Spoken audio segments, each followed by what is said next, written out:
What's going on, guys? Welcome back to our weekly, or not weekly, but daily stream during the week. We stream every single day, 8 p.m. Eastern Time during the week, and on weekends we stream at 2 p.m. Eastern Time on Sundays. Um, Let me just get myself set up here a little bit. Apologize, just bear with me for a second.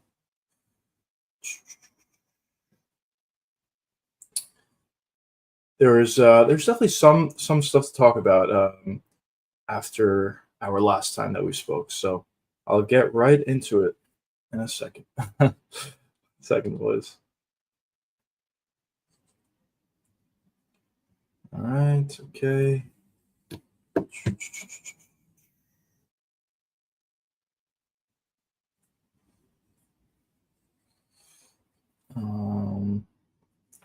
Okay. Let's just make sure that's good. Um, okay. Let's just make sure that's good. Okay. Perfect. Alrighty, fellas. I apologize for the delay. What's going on, boys? Welcome back to the stream. So since we talked last, there was a couple of things that came out that I decided I want to talk about. But without further ado, let's just get right into it. So the first thing that I wanted to talk about was this. So Sean Strickland was recently suspended after him and Chris Curtis were training or cornering one of their training partners, and after the fight was over, both Strickland and Chris Curtis charged at one of his training partner's opponents, and for that he was suspended. And that news just came out not too long ago. But recently he's potentially talking about an exhibition boxing match, so maybe we could see that for Sean Strickland. I think the Philly shell style will actually be pretty effective for him. I don't know if this is actually going to happen, if Dana's going to allow it, or if anybody's going to want to fight Sean, or if they can actually put it together. But I think if it theoretically did happen, I think Sean probably could do decently well. But that was the first thing that I wanted to talk about. The next thing is Topuria versus Armin. So yesterday on the Elk Boys podcast, or not podcast, on their live stream, they were hanging out with Ilia Topuria in Spain, and he was mentioning Armin Tsarukyan in it, as he was saying that he would vacate the belt before he gives a title shot to Armin Tsarukyan. In his mind, he feels like Armin just doesn't deserve it at this point, and at this point, he's kind of expecting to fight either Gaethje or Paddy Pimblett. And due to that, Armin responded with a little fun video. Is it in here? Yeah. So this is what I don't know if you could hear sound on this thing, but this is he was calling the duck Ilia, and essentially saying that Ilia Topuria is ducking him the same way that John Jones was ducking Tom Aspinall. But Joshua, what's going on, brother? Welcome to the stream. So that was a little bit of a funny skit going on between Armin and Ilia. Outside of that, we have some other stuff. We have Nathaniel Wood is calling out Patricio Pitbull. That'd be an interesting fight. The thing about this fight, though, is I don't believe Nathaniel Wood is ranked. So I don't think this makes all that much sense for Pitbull. At this point, he is older. The UFC and him are probably going to want to push him as quickly as possible. That's why they gave him Yair Rodriguez in his UFC debut, and Yair was top 5 guy already at that point. So I'm assuming what they're going to do is for Patricio is they're probably going to give him a guy decently higher up in the rankings than he is currently. So he's at number 11 right now. Maybe they'll give him a guy at like number 5 or number 6 or something. I think they really want to push him because they know he's obviously getting older at this point, or he's already older at this point. So I don't think this fight's going to happen. Next, we have the fight of the century. We have Ikram Aliskerov against John Sung Park. The Iron Turtle returns. Kind of a difficult fight, if we're being honest, against Ikram, but I do kind of hope the Iron Turtle can get it done here. And B, what's going on, brother? Welcome to the stream. UFC no shit fights look horrible. They do look horrible. I actually couldn't even believe it when I saw the card or some of the fights that got announced. I'm assuming most of those fights that got announced are going to be in the prelims, or at least I would hope they are. But even if that's the prelims, those were pretty bad fights. So yeah, that wasn't great. And then the last thing is the legend Chris Barnett returns, fresh off pulling his knee or throwing his knee out or whatever happened against Hamdi. So that's the last bit of news that we have going on since we talked yesterday. But yeah, that UFC Noche card is really, really bad. Let me see if I can pull it up. UFC Noche. That's not what I wanted. Let's see if they have any of the fights on here. Yeah, they do. So I'll bring this up quickly. So this is what they got for Noche. So the main event is Lopez versus Chin Silva. That's a good fight. I'm assuming this is not the right order, but Medea is like not a good fighter at all. For him to be in a co-main would be insane. I'm assuming this is not correct. Then Jesus Aguilar versus Luis. That's also not really a good fight. Pennington and Dumont. I mean, that's not a good fight. Jared Gordon and Rafa Garcia. That's not a good fight. None of these fights are good. Outside of the main event. The main event is actually a good fight, but outside of that, all these fights are terrible. So I heard that the Pennington fight might be the co-main, which is not great. But outside of that, I'm kind of hoping most of these fights are in the prelims. But I guess we'll see. We'll see what the UFC decides to do and where they decide to go from there. But the card thus far is looking pretty bad. So it's definitely unfortunate. The Iron Turtle has way to victory. It is possible, actually, because Ikram doesn't necessarily have the best chin. And the Iron Turtle does hit pretty hard. So who knows? Maybe he could be losing a majority of the fight or part of the fight, and then he lands a big shot and knocks out Ikram. You never know. But we'll see what happens there. I was thinking about going to Noche, but it looks off. But yeah, it's looking really bad. They're going to need to add a lot of fights to the card to make it somewhat watchable. At this point, as I just mentioned, literally the only good fight on the card right now is the main event, which is legitimately a good fight. But outside of that, all the other fights are pretty bad, if we're being honest. So they're probably going to need to add 3 or 4 like actually good fights if they're expecting anybody to go to this card. But yeah, UFC Noche is certainly not looking very good at this point, to say the least.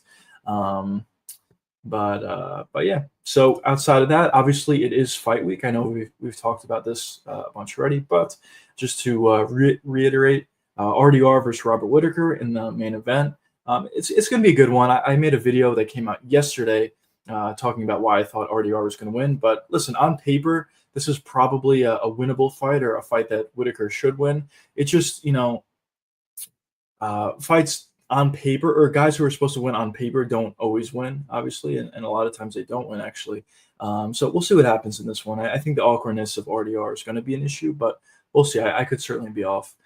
Peter Yan's back. I am definitely excited to see Peter Yan fight, even though it's against Marcus McGee. It'll be cool to see Peter Yan fight out there, and we'll see what Marcus is capable of. As I said, I don't really think Marcus is going to win this fight. I think he's going to get outclassed, if we're going to be honest, but we'll see what happens. We'll see what happens. What's going on, brother? Welcome to the stream. RDR is going to win. I kind of think so as well. As I said, Whittaker is probably stylistically a tougher matchup for RDR, just because he has ridiculously good takedown defense. And on the feet, he's definitely the more technical guy and the more skilled fighter. But as I touched upon in some of my previous live streams and in the video that came out, I just personally think that RDR is he's obviously a lot more physical, for one, but for two, I just think the awkwardness of RDR is eventually going to get to Robert Whittaker, whether if that's a big shot that he lands and hurts Whittaker, or maybe it's an awkward sequence and RDR somehow finds a takedown. If he's able to find his way on the ground with Whittaker, I think it's a huge advantage for RDR. So I kind of just feel like he's going to figure it out and figure out some way to win, some sort of awkward sequence that gets him the victory. But we'll see what happens. Merab's third fight this year. Yeah, Merab has been very busy. I kind of talked about this on Twitter. If you guys don't follow me, be sure to do so. I'll pull up my little Twitter. But if I can do it. There we go. So anyway, so yeah, this is my Twitter. But yeah, so right here, I was actually just talking about it, so that's kind of funny. But yeah, Merab is super active. Merab is kind of exactly what we want to see from a champion, and I feel like in the past we used to get it a little bit, but at this point, it's very rare that a champion will fight 3 times a year or more. Or more is even more rare. So the fact that Merab has been staying so active ever since becoming champion. And even before he was champion, he was very active. But I think ever since becoming champion, Merab has been even more active. So it's definitely great to see a champion fight a lot, because when you talk about a lot of these weight classes and a lot of these divisions, a lot of these guys are not super active. Pantoja is actually active. Merab is active. Volkanovski just got the belt, and I guess he's waiting. Ilia is not really active, not really super active, but he does fight.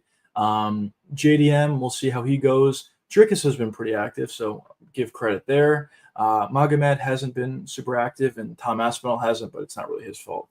But I guess the point is, most of the champions do not fight 3 times a year, or some of them don't even fight twice a year. So we'll see what happens for some of the other weight classes, but it is a breath of fresh air for sure to see a guy like Merab fight so often. And it also happens to be that Merab is legitimately a top 4, maybe even the top 3 pound for pound fighter in the UFC. So it's cool to see guys that are that good fight as often as Merab has been doing. So that's definitely cool and good to see.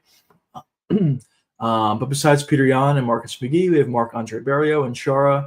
I don't know. Shara's probably going to win, but I don't think Shara is very good personally. Then we have Ochoa and Almabayev. I think that fight could actually be one of the better fights on the card. Both guys are really, really good. Both young guys, up and comers in the flyweight division. Ochoa hasn't really been in the UFC that long, and Almabayev has been in the UFC a little bit longer than Ochoa. But both of these guys I consider to be legitimate contenders at the flyweight division.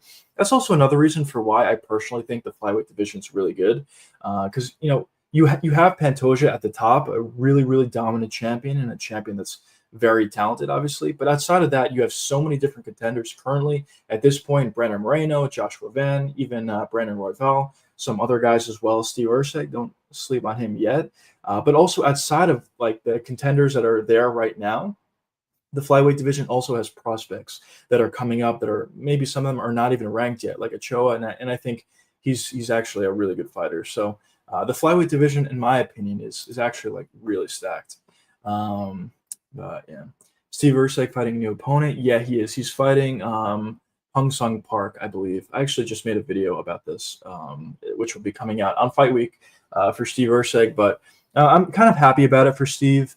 We'll see. I mean, listen, his opponent is undefeated, and I've seen Park fight in the UFC before. He's definitely a good fighter, but when you compare him to some of the guys that Erceg was going up against in his last 3, it's not really comparable. Erceg, fought Pantoja, which he had a really, really close fight with, and maybe if he didn't shoot for a takedown in that 5th round, maybe Steve Erceg could have won that fight. After that, he fights KKF, which I personally think he just kind of got caught. Maybe I'm giving too many excuses for Erceg, but I kind of just feel like he got caught. I kind of felt like he was starting to build and starting to find his range. And I was actually very confident Erceg would have won that fight, but I was wrong, and he lost against KKF, who is a legitimate contender. And then in his most recent fight, he fought Brandon Moreno, who looks to be, after looking kind of washed against Brandon Royval, at this point he looks to be, right back at it to what he was able to do in the past. And he's certainly one of the best fighters at the flyweight division, and honestly one of the best fighters in flyweight history. Not the, obviously, but one of the best fighters for sure. So very difficult 3-fight stretch for Erceg.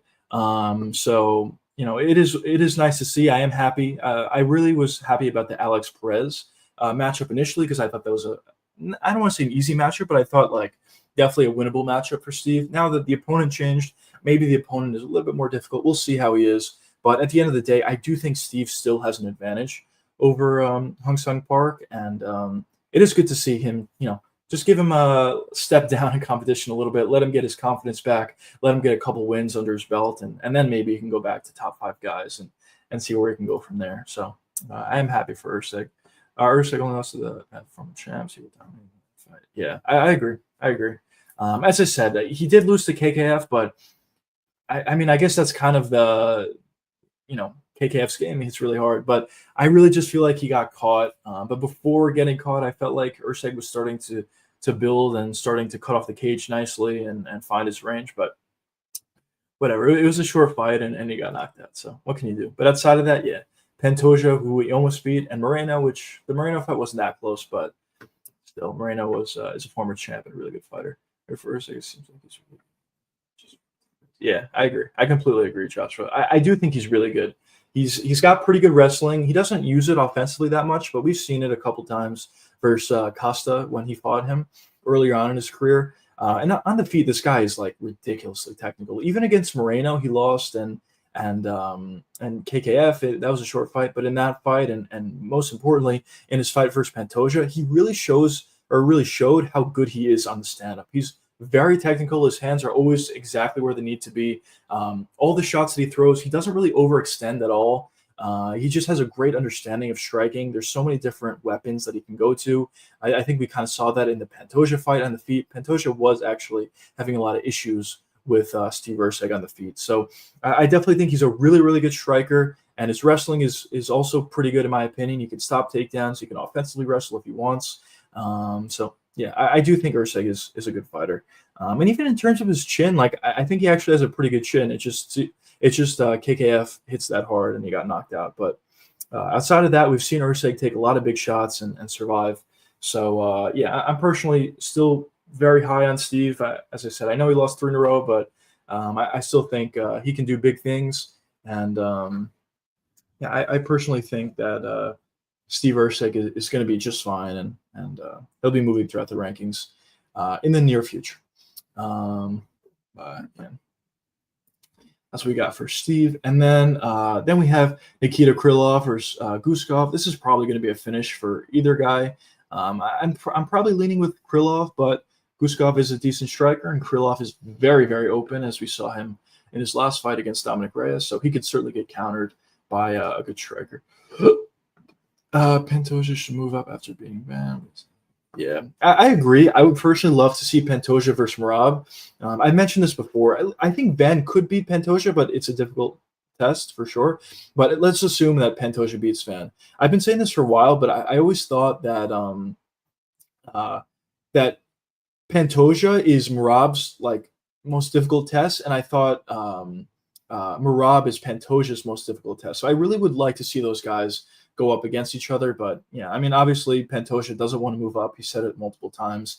And I kind of made the comparison between him and Topuria, because we really see two guys that are great. Pantoja is great, Topuria is great, but they define greatness in different ways. For Topuria, he wants to beat the biggest names possible in that short of amount of time possible, while also being a potential 3-division champ. And for Pantoja, he wants to get like 10, 12, or I don't know, that's ridiculous, but let's just say as many title defenses as he can possibly get. So we kind of see a difference there. And yeah, Pantoja values the title defenses over being a 2-division champion. So I think that's probably why he doesn't want to move up, but it is unfortunate. I would really like to see that fight.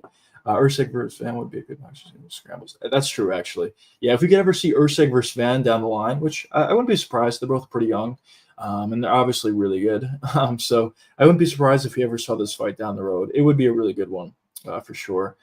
It'll be interesting, though, because how Erceg really strikes is he does a good job at finding range. He's pretty tall for flyweight, and he has a good reach for flyweight. So he usually does a pretty good job at keeping a range where he can hit his opponents, but his opponents can't really hit him. And he just kind of does a good job at starting to piece up a lot of his opponents. So it would be interesting to see how he would do against Van, because Van does a great job at cutting off the cage, pressuring, countering at this point. That's kind of a new aspect to his striking. He counters a lot more than he used to. So yeah, that'll be really good fun. Really good fight for sure. Definitely a fun one as well. Merab is a nightmare master from Pantoja, though.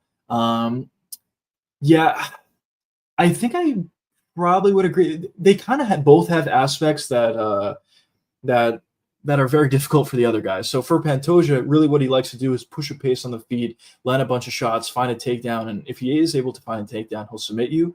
But for Merab, he also likes to push a pace, shoot for takedowns. So if Pantoja is getting backed up, he's probably not going to have a lot of success. And even if Pantoja could get a takedown on Merab, which will be very difficult, but let's just say he could, I don't think it's it's going to be that easy for him to submit Merab either, even though he has great jiu-jitsu. So yeah, they're kind of like both difficult matchups for each other. And for Merab, if he's pressuring Pantoja and he takes Pantoja down, which I'm sure he will be able to do, but if he does do that, Pantoja is one of the best, has one of the best submission games in the UFC, in my opinion, right behind Oliveira.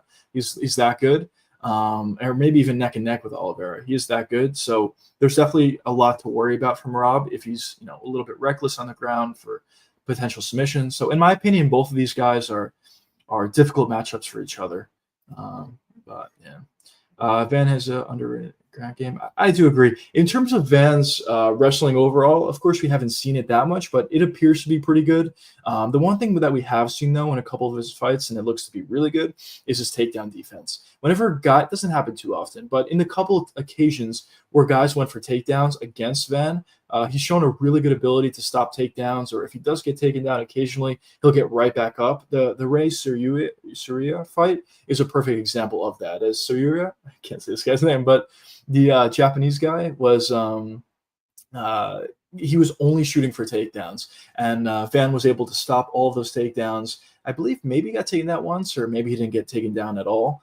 But yeah, he did a really good job at stopping takedowns. So that's kind of a reason why I think Van could potentially beat Pantoja. I would favor Pantoja, but I think Van could beat him just because on the feet, I do think he would have an advantage. His countering ability is really effective, especially against a guy who's as aggressive as Pantoja can be. And on the ground, if Pantoja can get Van to the ground, yes, he'll have an advantage. And I actually think there's a decent possibility he would submit him, but Van does have really good takedown defense. So, well, we'll see what happens in that fight. I am definitely excited for that matchup. Pencil Shavings, what's going on, bro? Welcome to the stream. 305, what's going on, bro? Welcome to the stream. Welcome to the stream. What's going on, brother? Welcome to the stream. Wow, Juicy looking mad, fresh and fertile. Appreciate it, brother.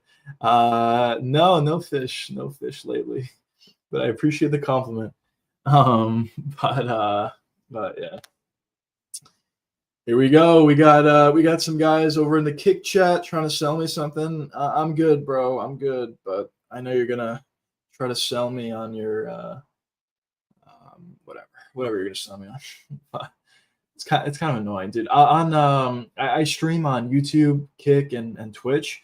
And for Kick and Twitch, it's been slow to say the least. But the only comments I get on Kick specifically is it's just guys. It's always the same thing. They're like, "Hello, how are you? Where are you from? Do you want to buy this?" I'm like, no, I don't want to buy that all the time. But anyways, Van only made his amateur video in 2020. Yeah, dude. The fact that Van is as good and as technical of a boxer as he is right now, considering that he just started fighting in professionally, in his amateur career in 2020 is pretty crazy. Usually when you talk about guys that if you've usually been training forever before they make it to the UFC, and especially guys that are as technical as a guy like Joshua Van is, dude, this is insane, bro. I just want to put this on screen. It's so annoying, bro. I don't want anything, bro. Anyways, but yeah, so the fact that he's as good as he is in as short of amount of time as it's been is pretty crazy.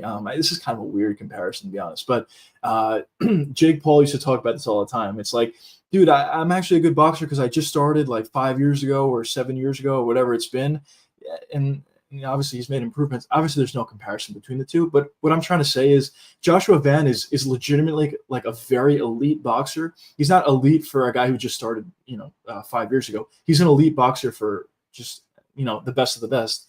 So the fact that he was able to become that great, and even his takedown defense, as I touched upon before, is also really good, and he has more skills. He's not just a boxer. Is pretty incredible to see what he's been able to do over the years.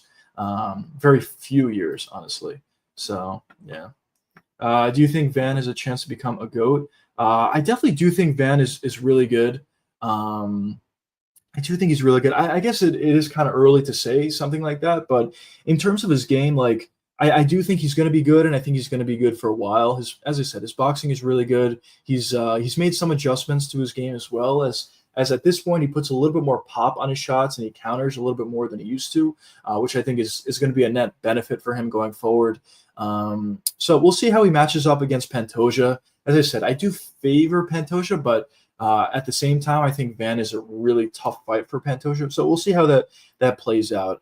But if he is able to beat Pantoja and become the champ, honestly, there's a lot of guys that I think he beats at at the flyweight division. But I guess only time will tell what does end up happening in that fight. And I'm also excited to see like when that fight actually gets booked. I'm assuming it's probably going to be for November. I could see that being the co-main event in MSG. By the way, this is kind of the card that I think could happen, and if it does turn out to be like this is a tremendous card. The top of the ticket or the main event would be Islam Makhachev and JDM, and the co-main event would be Van versus Pantoja. That's a really, really great top two fights that you can have on a card. And usually UFC does like to stack it for New York. So I don't know if that's going to happen. I'm just assuming that that it could happen, and I'm kind of hoping that it does happen because I would love to go to that card. That'd be really, really cool. But we'll see when they actually decide to book that card. Van going to have 20 levels of CT? I hope not. But he does take a lot of shots. It is kind of crazy, like where he is at this point after all the success he's had, and obviously he's fighting for the belt at this point. But not too long ago, he was knocked out by Charles Johnson via an uppercut. That's the only thing I worry about Van is physicality or lack thereof. He took some shots. He took a decent amount of shots from Brandon Royval, but Royval doesn't hit that hard. Against a guy like Pantoja who does hit hard, or maybe some other fighters at flyweight who do hit hard, I do worry about his durability a little bit, talking about Joshua Van. So that's kind of the only thing that I think can slow him down or stop him. But in terms of skill, this guy is by far like one of the best flyweights in the weight class. He's very, very good. So we'll see what happens throughout the rest of Van's career. But he definitely has taken a lot of shots over the years, this short amount of years. I feel like KKF is a nightmare match for Van. I actually do agree because for Van, he's better than KKF. I'm very confident in saying that.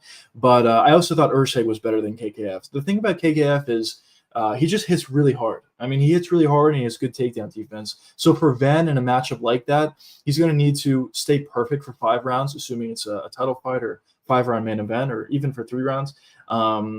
He would have to stay perfect. And for KKF, he can be losing 2.5 rounds or whatever, and then land one big right hand and knock out Van. So I do think that is kind of a tough matchup for him. It is kind of funny how styles make fights.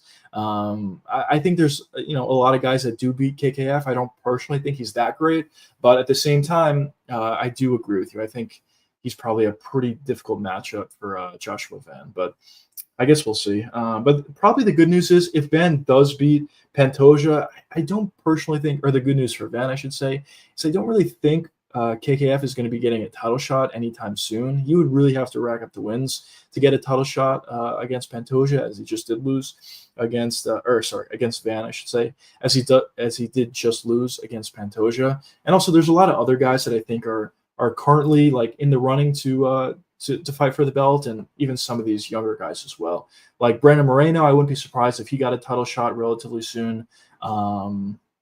And who else? Manel Kopp is another guy that I think will get a title shot pretty soon.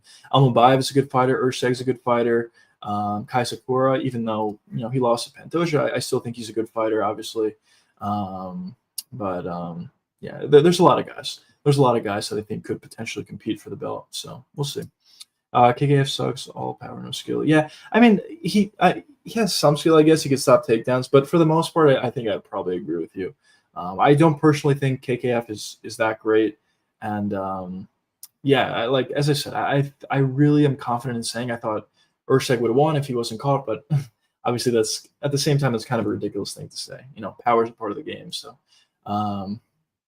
we'll see. But I do kind of agree though that KKF his game is mostly predicated off his power. If he didn't have that, I don't know how good he would be, but what are you gonna do?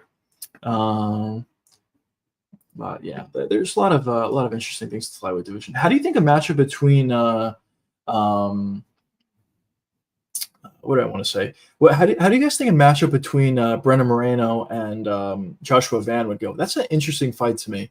If Moreno, I don't think is going to get a title shot unless somebody beats Pantoja. So if Van beats Pantoja, I'm assuming they would just do Pantoja versus Van the rematch, as Pantoja would certainly deserve it. He's defended his belt for a while. He's been champ for a while. But let's just assume Van beats him again, which is assuming a lot. But let's just say that. I think Brandon Moreno could certainly get another title shot, and he honestly might be a tougher matchup for Van as well, just because Moreno also hits really, really hard. But I don't know. That'll be an interesting one for sure. Probably literally my yeah. Which fighter is the most likely to play Ace Ventura in a remake? Oh, that's a good question. I don't know who's like I don't know. Who's like a goofy guy? I don't know. Like Johnny Walker or something. I mean, obviously that's a weird one, but he's kind of like goofy, I guess. Maybe Johnny Walker. That's a weird picture actually. I'm picturing Johnny Walker in that. But maybe him. I don't know.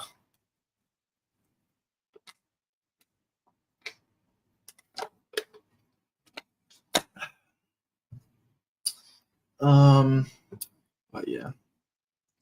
So a lot of things happening at flyweight. Maybe hilarious. Give next one. Let's just put something else.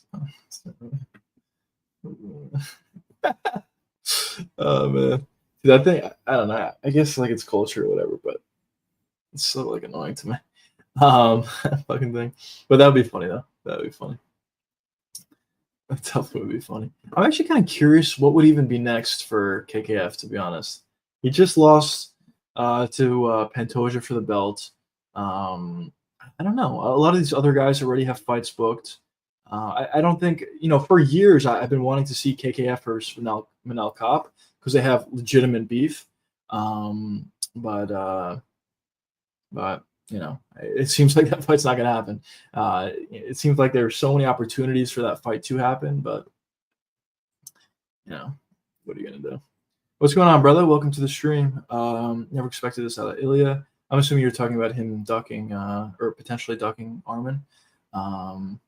I think probably for Ilia, I think this is probably what he thinks, which is I'm not saying it's right or wrong, but I think this is probably his mindset. So as I said before, what Topuria wants to do is beat the best names possible while also at the same time becoming a 3-division champ. And once he's able to do that, I think, or if he's able to do that, obviously it's not a given, but if he is able to do that, I think he'll just retire. I don't think he has any interest in staying in the UFC for a long time. So I think probably his thinking is Armin Tsarukyan is a fight that I think Ilia would beat Armin, but it's definitely the toughest fight out of Armin, Paddy, and Gaethje. And also Armin is also like the least popular name out of the other two. Justin Gaethje is kind of a legend. He's been known. Everybody knows Justin Gaethje, puts on great performances and everything. And Paddy Pimblett, yeah, he's like relatively new to the UFC, but he is certainly a star at this point.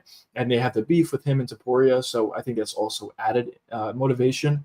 But for Armin, I just don't think Topuria personally sees that as a fight that gains him too much. To me personally, it would gain him a lot just because I think Armin is his toughest fight. And if he's able to stop takedowns and knock out Armin, that would be a very good sign for him going forward if he does end up going up against a guy like Islam Makhachev. But I think that's probably his thought process. But we'll see. Listen, money talks. Guys have said a bunch in the past I don't want to fight someone. But if the UFC offers enough money, they'll probably do it. But for this case, between Armin getting a title shot, Dana also hates Armin. So there's not too many things going in the favor of Armin Tsarukyan at this point. In every top 15, there's always a power chin merchant. That is true. There's a lot of power chin merchants. I guess Marvin Vettori is a good example of a chin merchant. Oh, power and chin merchant. Sorry, not Marvin Vettori, but Marvin Vettori is a chin merchant, for sure. But yeah, there's a lot of examples. Damn,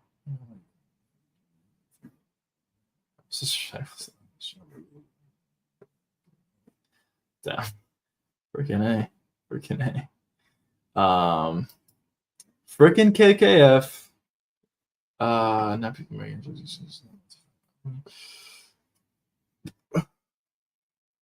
yeah. The only difference I will say between John Jones and Tom and Topuria and Armin is I do agree with you. Like there are similarities for sure. Armin is the legitimate #1 contender, But the difference is, uh, Tom Aspinall was the interim champion, and John Jones had an opportunity. Like John Jones should have fought Tom Aspinall before he fought Stipe. But regardless of that, John Jones still decided to fight Stipe, and the UFC allowed it. And then after that, it became very obvious that John Jones had to fight the interim title holder in Tom Aspinall, and he just refused to until eventually he got to a point where he realized the UFC wasn't going to give him anyone else, and he retired. Now it seems like he's back, but still, that's kind of what happened. But for Ilia Topuria, yeah, I think it's a little bit different just because Arman is not the interim champ or anything like that. And yes, he is the number one contender, but he had his opportunity in January and he pulled out with an injury or weight cut, whatever it is. But Dana also hates him. Like, even if Ilia wanted to fight Arman, I don't know if Dana would allow that. Dana's really not happy at this point with Arman. He's been saying a bunch that Arman's going to need to fight at least one more time before he gets a title shot. So I think it's a little bit of a different situation, but there are similarities. I think I see what you're saying. Thoughts on Ilia earning the right to pick and choose a little. I mean, Ilia obviously is an extremely exciting fighter. He's done a lot of things for the company. At this point, should he be allowed to pick? I mean, in my opinion, I would prefer not. But his choice might just be what the UFC decides to do because it's the biggest fight anyway. I'm assuming his choice would be Paddy Pimblett just because they have the beef and also it's a big fight. But I also kind of think that's what the UFC wants as well. So I don't know. Is the UFC allowing Ilia to choose? I don't know. Maybe it's just common interest. Like, that's the fight that both the UFC and Ilia wants, and it kind of just works out like that. But I personally don't think a champion should be allowed to pick and choose who they fight. But we've seen it in the past. Sean O'Malley was able to choose Cheeto when obviously Cheeto didn't deserve the title shot. So we've certainly seen it in the past. So I guess if you're going by that logic, if Sean was able to choose his opponent, I guess Arman should be allowed to as well, as he's way more accomplished than Sean. But yeah, in general though, I prefer when guys, just say like, whoever's in front of me, I'll fight them. That's usually what I like. Dricus has been a really good guy with that. Dricus has literally just said ever since he got the belt that he doesn't care who he fights next. Whoever's a legitimate number one contender, he'll go up against them, and he's been winning. He's been doing a good job at being successful. So I personally prefer that mindset, the DDP mindset, over some other guys. But we'll see. We'll see what the UFC decides to do. It is kind of interesting. What they'll do next. I'm assuming Arman is kind of out of the picture at this point, but we'll see. We'll see. Ryan, what's going on, brother? Welcome to the stream. Welcome. You're right. Thanks, brother. I appreciate it. Ilia and Paddy. It is weak beef. That is true. I think it was like stronger back in the day, but ever since then, they were both on stage for the Amalia McCann fight or something, and they dapped each other up. So yeah, it's probably not as big of a beef as it was, but maybe when they get to fight week and they're at the press conference or whatever, maybe the beef will reignite. So that's possible. But I think even besides the beef, I think the UFC will try to play up the beef for sure, just to promote the fight a little bit more and get more pay-per-views. But I think outside of that, the fight Paddy versus Ilia is still a huge fight, just because both of these guys are, pretty big names at this point, and especially if they're able to put that matchup in Spain or England or something like that. I don't know. I personally think it'll probably be a really big fight, probably the biggest fight the UFC can make at this point for Ilia. I mean, obviously Islam versus Ilia is bigger, but I mean, at 155 currently for his next matchup, out of Gaethje, Arman, and Paddy is probably the biggest fight. So I think that's the mindset. What tier list for today? I didn't actually have a tier list prepared for today, but I could definitely do it if you guys want to do a little bit of tier list. It'll just take me a minute to load everything in. Over the time, that's when it became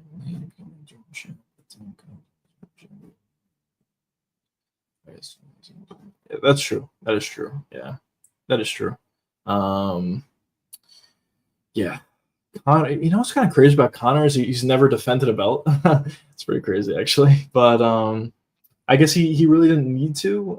I mean, he should have, but the UFC just allowed him to move up and then kind of retire after after he beat Eddie Alvarez, and then he came back, whatever. But it is kind of crazy. He's a two-division champ, and he never defended a belt. For Ilia, I guess he only has one title defense at each weight class, but still. Or well, actually not yet at 155, but at 145 he had one title defense. But we'll see. I kind of think for Ilia, like obviously everybody makes a Connor comparisons or whatever, but I personally think Ilia. I mean, obviously he's a better fighter. I don't know, obviously, but I personally think that. Connor didn't want any part of Tony's prime. Yeah, maybe not. That would have been the fight, by the way, back in the day. Tony versus Connor. That would have been sweet. Tony's probably a tough fight for him, though, honestly. Really good chin, ridiculously good cardio. Probably a difficult fight for Connor. Connor was going to fight. Yeah. That was this is also a video that I have coming out relatively soon, but a lot of people think the Floyd fight was the start of the downtrend for Connor, and I would probably agree, just because he made so much money in that Floyd fight, and after that, he just kind of lost a bunch of fights. He just beat Cowboy Cerrone ever since fighting Floyd, and Connor's mini me and whatever. But he talks a lot of crap.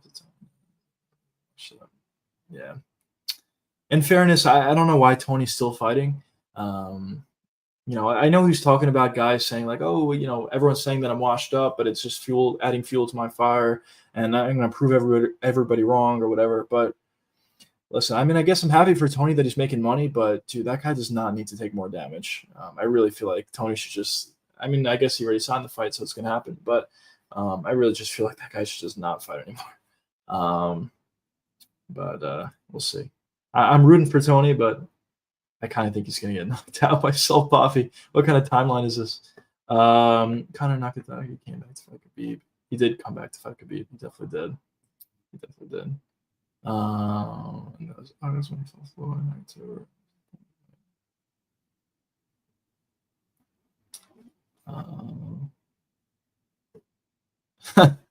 Tony goes fuck himself for breaking my heart. Yeah, man. Tony literally had two careers. His unbelievable high, ridiculously long win streak, beating a lot of good fighters, and the method that he was doing it was pretty crazy.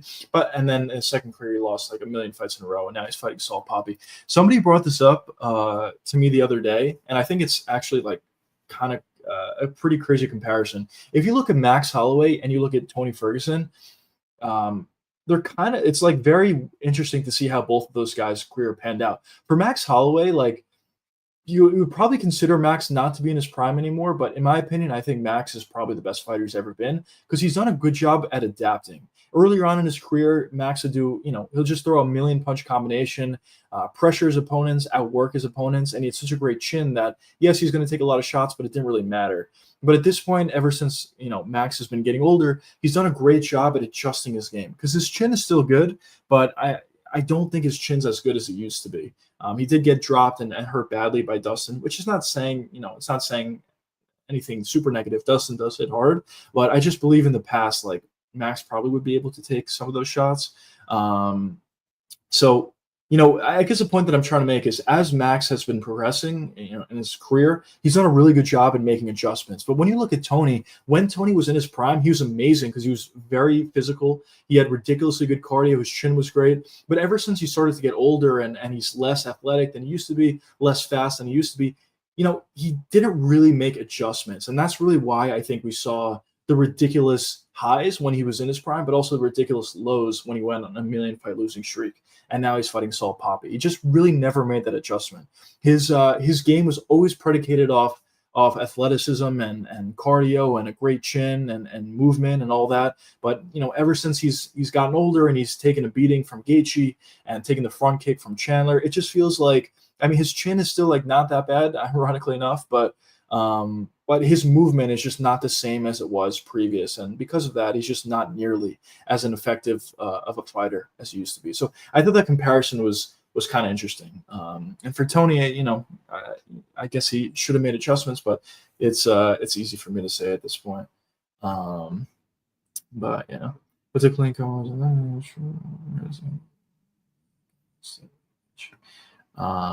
yeah. There's definitely some things you can say. um, about Conor for show. But yeah, what are you gonna do? I don't think Conor's ever fighting again. I know he's talking about fighting on the White House card, but he's probably not going to fight again. But we'll see. We'll see what happens with the old Conor McGregor. Do you guys think John Jones is going to fight in the White House card? I know he's back in the testing pool. I personally think he's probably not. I think he wants to, but Dana has already said that he just can't trust a guy like John Jones to fight on a card that important, which I agree with. So we'll see. But yeah, I don't really know. John or Conor's going to fight in that card. Somebody brought this up. I would love this. The only problem is it's a White House card. You have to have Americans as the main event probably. But somebody brought up, what if you did Ilia versus Islam for the main event of the White House card? That would be amazing. Like, that's an amazing fight, a fight we really wanted. But neither of them are American, obviously. So I just think it's difficult to do that on a White House card. I hope John Jones synthesized. So get off. Oh man, it's possible. We'll see what happens. Oh man, that MMA guru expose, I guess you can call it, about John Jones. That was surprising. I would say I didn't expect it, but then looking at all the evidence that he brought up and all the clips, interviews that he was in back in the day, it kind of was like, wow, I can't believe I didn't notice that. But yeah, unbelievable, John, unbelievable.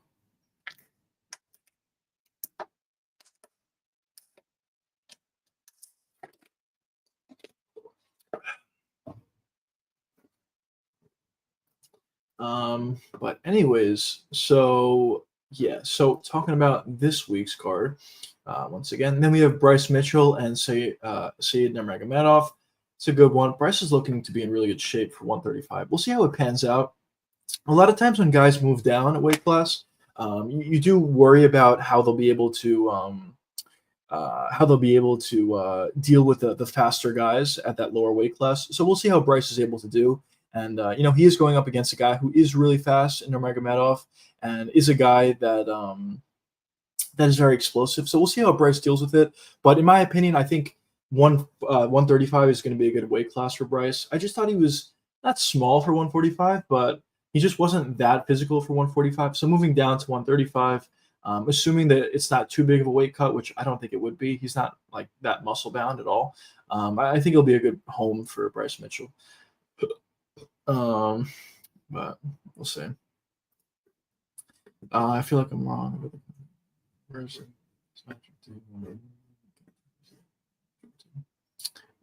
Yeah, I think they did. I think they did. Yeah. And John Jones going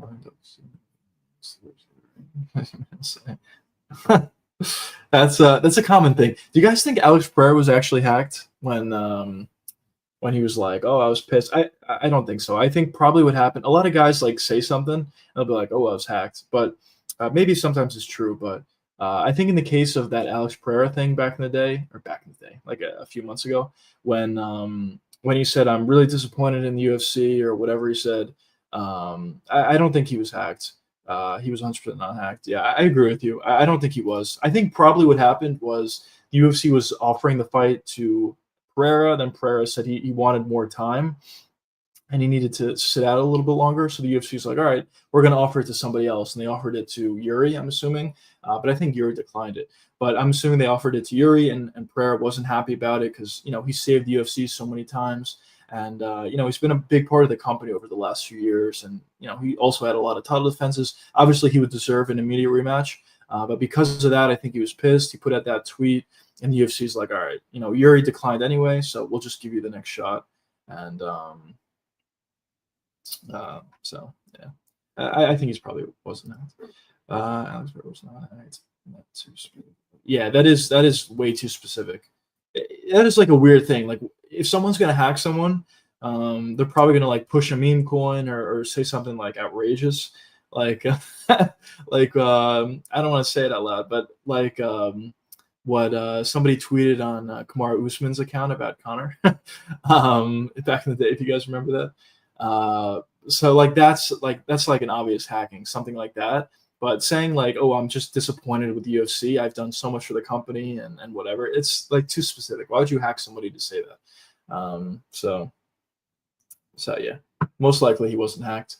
And I do feel like guys kind of, or fighters, I should say, really hide behind that sometimes. I guess it doesn't happen that often, but in the couple of occasions where it does, where they'll tweet out something like bad or like ridiculous or something negative about the company. But yeah. If I do just see that, pretend to be this guy, start following him and repost. Please don't hack me, please. But that'd be funny. But yeah, freaking A. Where is Kanye these days, by the way? I feel like we like hear a lot about him, like a lot about him for like a month or a few weeks, and then he just goes ghost. And he's kind of in that ghost period. I don't know where he is right now. Anyways, then after the Bryce Mitchell fight, which I think Bryce is going to win, but we'll see. Then we have Sadikov and Carlos Leal. That's a fun one. David Grant, Blackshear. It's a fun one. I think overall this card's pretty good. I think it's pretty good.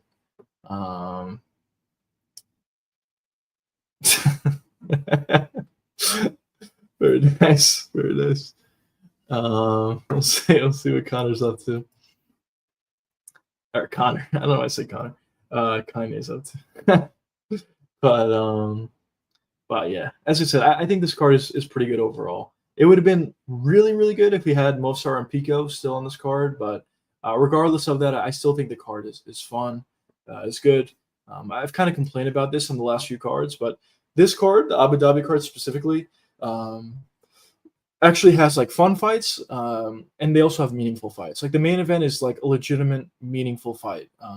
Whitaker versus RDR, and even Jan, like that's a meaningful fight as well. But also at the same time, they have fun fights in the card. So I think overall, this is going to be a pretty good one. On some of the more recent cards, UFC 318 and even the fight night before that, I thought the name value wasn't great. I didn't think there was too many meaningful fights in those cards, but I thought they would be fun, and it actually turned out to be the truth. Both last week for UFC 318 and Nashville the week before that, both of those cards turned out to be fun. But in terms of meaningful fights, they didn't really have it. And that was my complaint. But for this week, there is definitely meaningful fights. So, yeah, we'll see.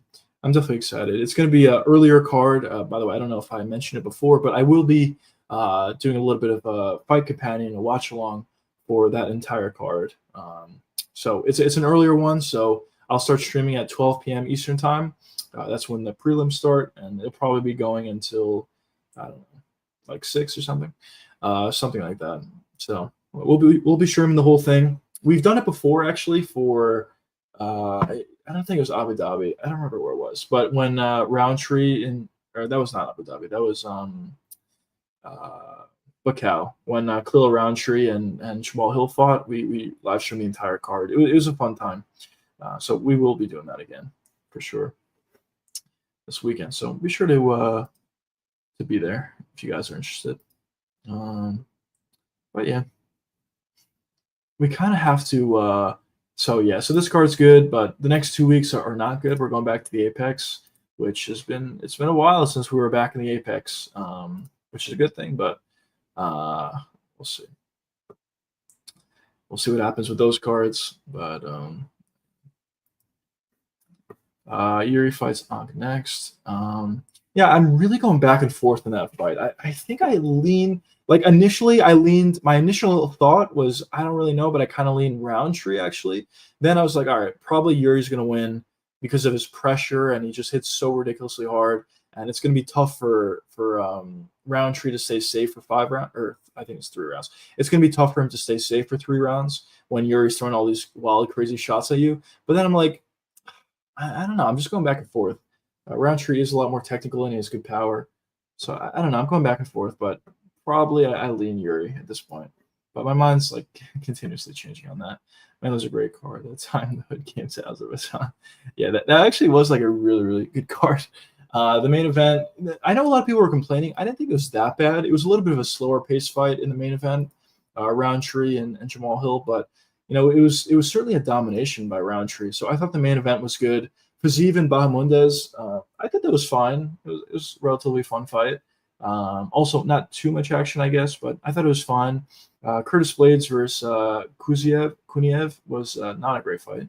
Um, then Orabai, made quick, easy work. But Nazim Sadikov versus Nicholas Moda, like that's one of the fights of the year, in my opinion.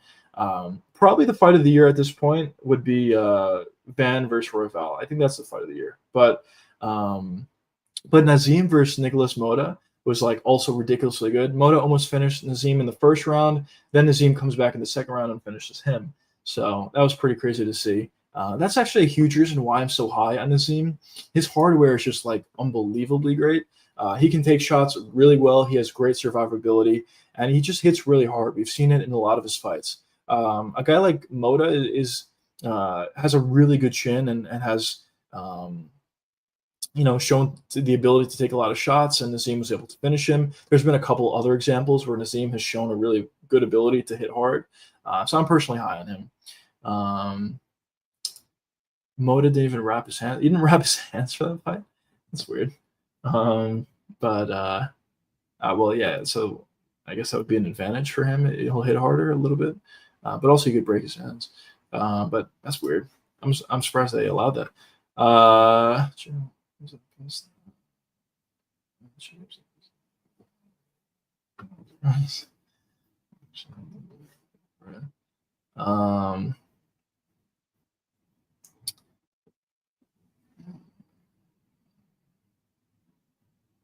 Freaking A. Yeah, I don't know. Hamzat's cardio is, it's not like, in my opinion, like it's not as bad as people say, but it's still like he like really goes all out in the first round, and anybody going like 100 miles an hour like Hamzat does in the first round, like anybody's gonna get tired. But we have seen Hamzat not go 100 miles an hour in the first round against Gilbert Burns, and I thought his cardio wasn't bad in that fight, but dude, I I didn't know what he said. You're right. You're actually right. I'm not. I'm sorry, pencil shavings. My brain's not working today. I did have to process it. Low IQ juice. No, I'm kidding. Hopefully, I'm kidding. But yeah, I did have to process that.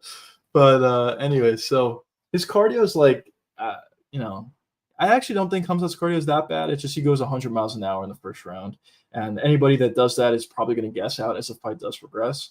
But as I was saying in the Gilbert Burns fight, he didn't go 100 miles an hour. He didn't look to shoot for takedowns against Gilbert in that first round, and I actually thought his cardio wasn't that bad. I mean, he didn't look like super fresh, but he looked fine, I thought, in the third round. He was still landing shots. He won that third round. He was still, landing some decent shots, significantly hard shots on Gilbert Burns. So I don't think Hamzat's cardio is like terrible. It's just his fighting style leads him to get tired, I'll say. But yeah. Anyways, so we got some good fights coming up. We definitely got some good fights coming up. But Naimov versus Gra, that wasn't a great fight actually. What are some other good ones? Oh, well, we had the Iron Turtle on the card get a victory, which is always great. Yeah, I don't know. The card was fine. Muhammad Usman beat Hamdi, actually. Yeah, I forgot about that. Hamdi's not very good. I know he had a fight announcement recently. I don't think Hamdi's that good. I think he actually could be like, I don't think he could be good, but I think he could be better than he is. It just seems like on the feed, he just doesn't throw. And he does have a wrestling background. He just decides not to wrestle, which is also weird. So I don't really know what Hamdi's doing, but it seems like he has good power, and it seems like his boxing technique is not that bad. But I don't know. He just doesn't throw. He just doesn't throw.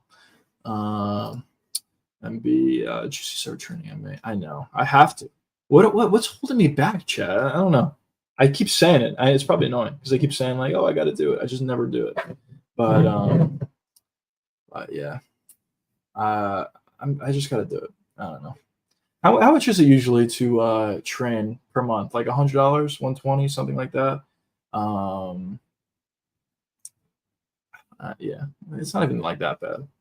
I guess obviously it depends on the gym, but I do need to start training. Well, should I start training MB if I had to? If I had to pick for the gym that I'm thinking about going to, Ray Longo, there's three options. You could either do jujitsu, striking, or just general MMA.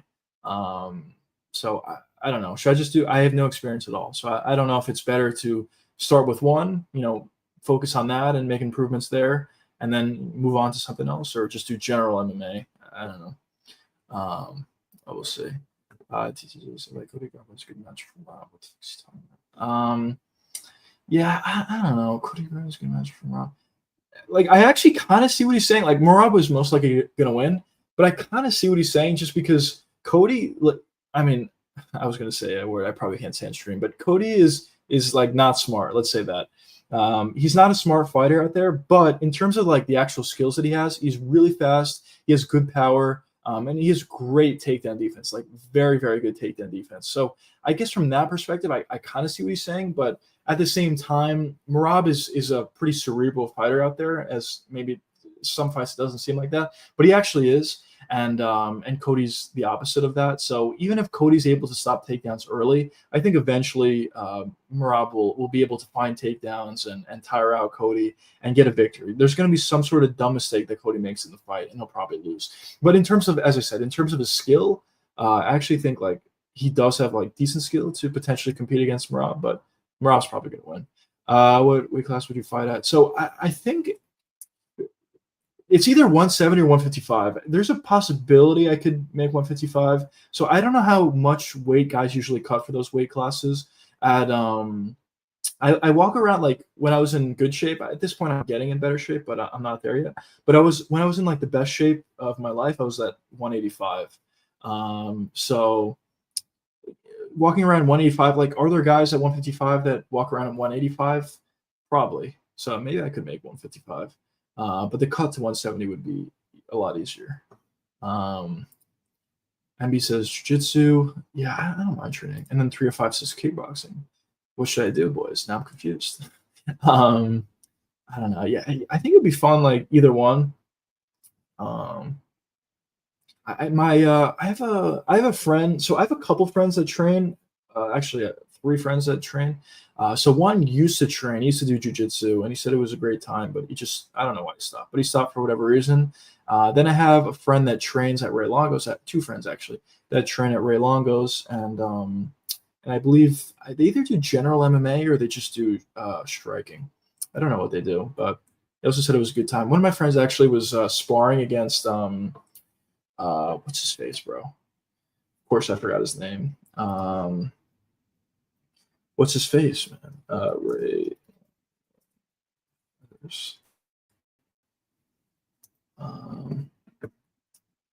Steamroller. What's Steamroller's actual name? Steamroller. My computer's lagging out.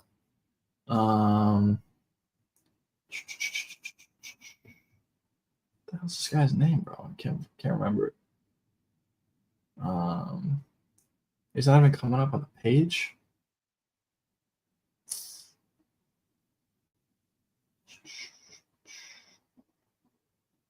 I don't know. It's not that important. Matt Frivola. Thank you, Joshua. That's the name. Yeah, one of my friends was sparring against him. I don't know. I couldn't think of that, but that's pretty cool. You can start with whatever, honestly. Yeah, that's a good point. Yeah.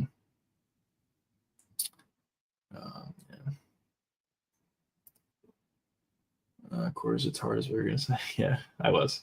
170. Yeah, that'll definitely be an easier cut to 170. Matt Frivola, yes, thank you, Joshua, for that little brain fart. But yeah, I'm assuming like. Well, I mean, not I'm assuming. I know for sure, like when you're starting out, because I know what my friends were telling me is when they trained at Ray Longo's gym, that there's obviously times where you work on certain things, but then they also have like those sparring times where there's a bunch of guys sparring, and you spar for a minute or whatever it is, and then you just find another guy and you go. So what happened to him was he was kind of just Matt Frivola came up to him, or I think Matt Frivola came up to him most likely. He's like, "You want to spar?" He's like, "Sure." And then they just sparred. It would be kind of crazy if like I went there and not too long in, he's like, "Oh, you want to spar?" I mean, I guess I could just say no, but also that would kind of be beta if I said no. So I'd have to say yes. But it probably won't go great for me. What are you gonna do? You want to compete? Let's start the guy one first. That's fair. Yeah, that's actually a great point because I do have someone that one of my boys that actually fights in amateurs, and he has a kickboxing background. But I've talked about this in stream before. But he had a sequence where pretty nice, well-timed shot where he was able to drop his opponent, hurt him pretty significantly. But immediately after dropping his opponent, he got taken down and submitted. So, I mean, if your grappling is that weak, I guess I could say, then it's going to be difficult to win to win MMA fights. So I do agree with you. Grappling is probably more important as a base, and then you can work on other aspects of your game, I guess.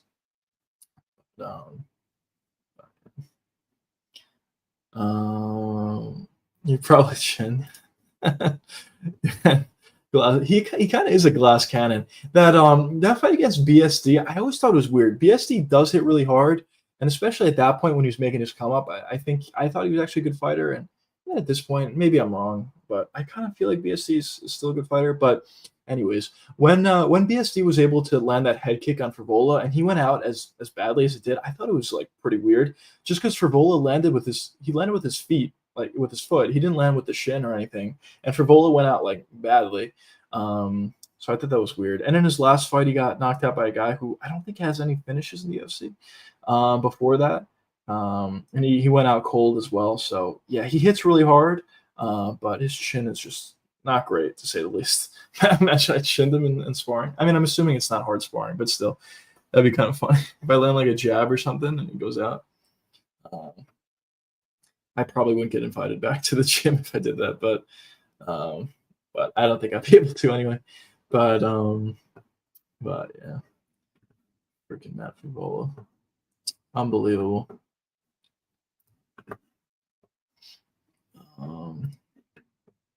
Yeah, what was I gonna say? I was gonna say something good too. Completely forgot.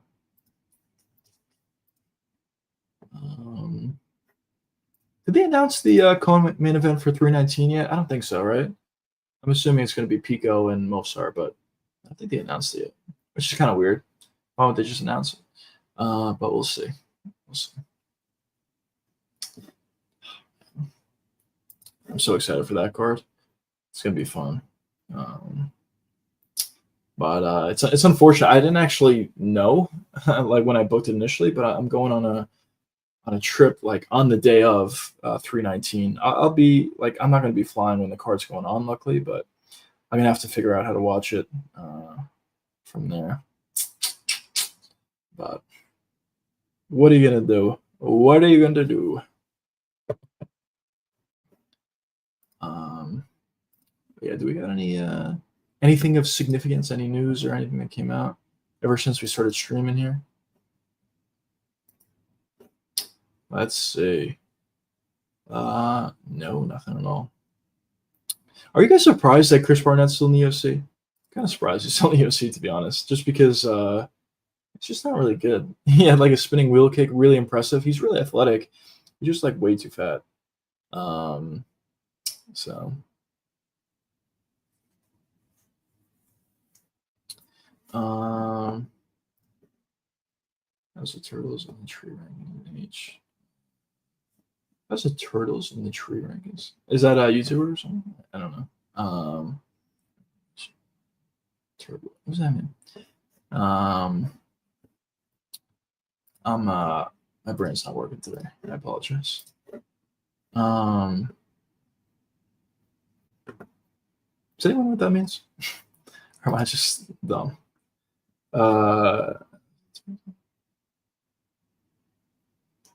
But anyways, turtle on the trees. –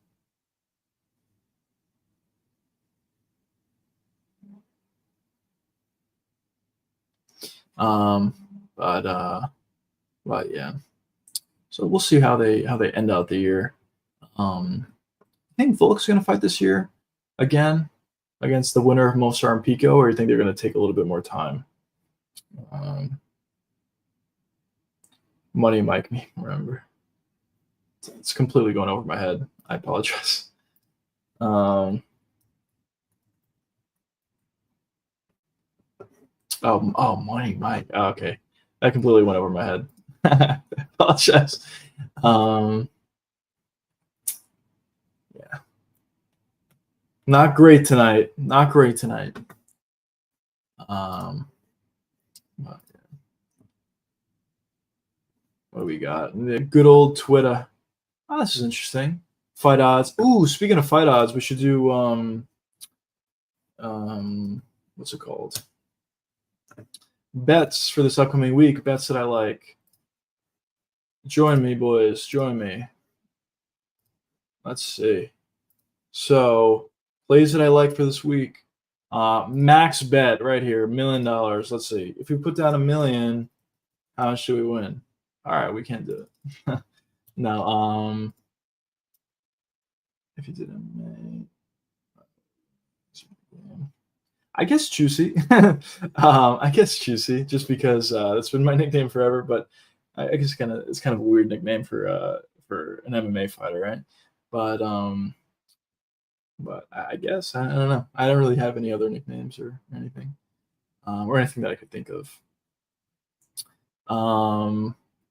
But all right, so bet. Ooh, this is interesting. So Bryce Mitchell's value is constantly climbing. Earlier in the week, he was minus 115, I believe. Now he's all the way up to a minus 142. So at this point, I mean, at minus 142, I don't know. It's not great value. I'm gonna be honest. If you got Bryce before this number got to this point, that's a good thing. But at this point, at minus 142, I don't know. Maybe you can still take it. But I do think Bryce is gonna win. So we'll see what happens in that one. And then the other plays that I like for this week is Ochoa. This line has not moved at all. It's been like this all week. So that's good, I guess. So you get almost plus money on Jose. I also kind of like Marc-Andre Barrios. Marc-Andre Barrios sucks. He's most likely going to lose. But if he can cut off the cage and get on that inside boxing range against Shara, I do think that Marc-Andre could have success and maybe find a knockout potentially. But most likely, Shara is going to win. Peter Yan, I think he's going to win. Yan TKO round 4. Is this a 5-round fight? I didn't even know that. I know it's 3, right? 3 round. TKO round 3 possibly. I do think Jan's going to TKO him though. I do. I know it's like a lower weight class. Usually, you don't see finishes or TKOs for the 135-pound division, but I do think Jan is just so much better than Marcus McGee. And in Marcus's last fight, I do believe that he didn't have a great performance and he showed a lot of vulnerabilities, especially in terms of his leg kicking defense. So I do think that Jan is going to be able to take advantage of a lot of things, really start to piece up Marcus McGee. And as the fight does go longer, I actually do think he will get a finish. So plus 1,700 for round 2, KO for Jan, or 2,500 round 3. I might honestly play both of these. And then for no, plus 200, I think I might take this as well. I might lose a lot of money on this specific fight if it doesn't pan out. But I'm thinking, obviously not together, but I'm thinking of taking these 3 plays separately. I kind of like all of them, but we'll see. It is a lower weight class, and there's usually not a lot of finishes. I just think it's a mismatch in terms of these 2 guys. I think Erosa is the nickname. Just shit. It is, yeah.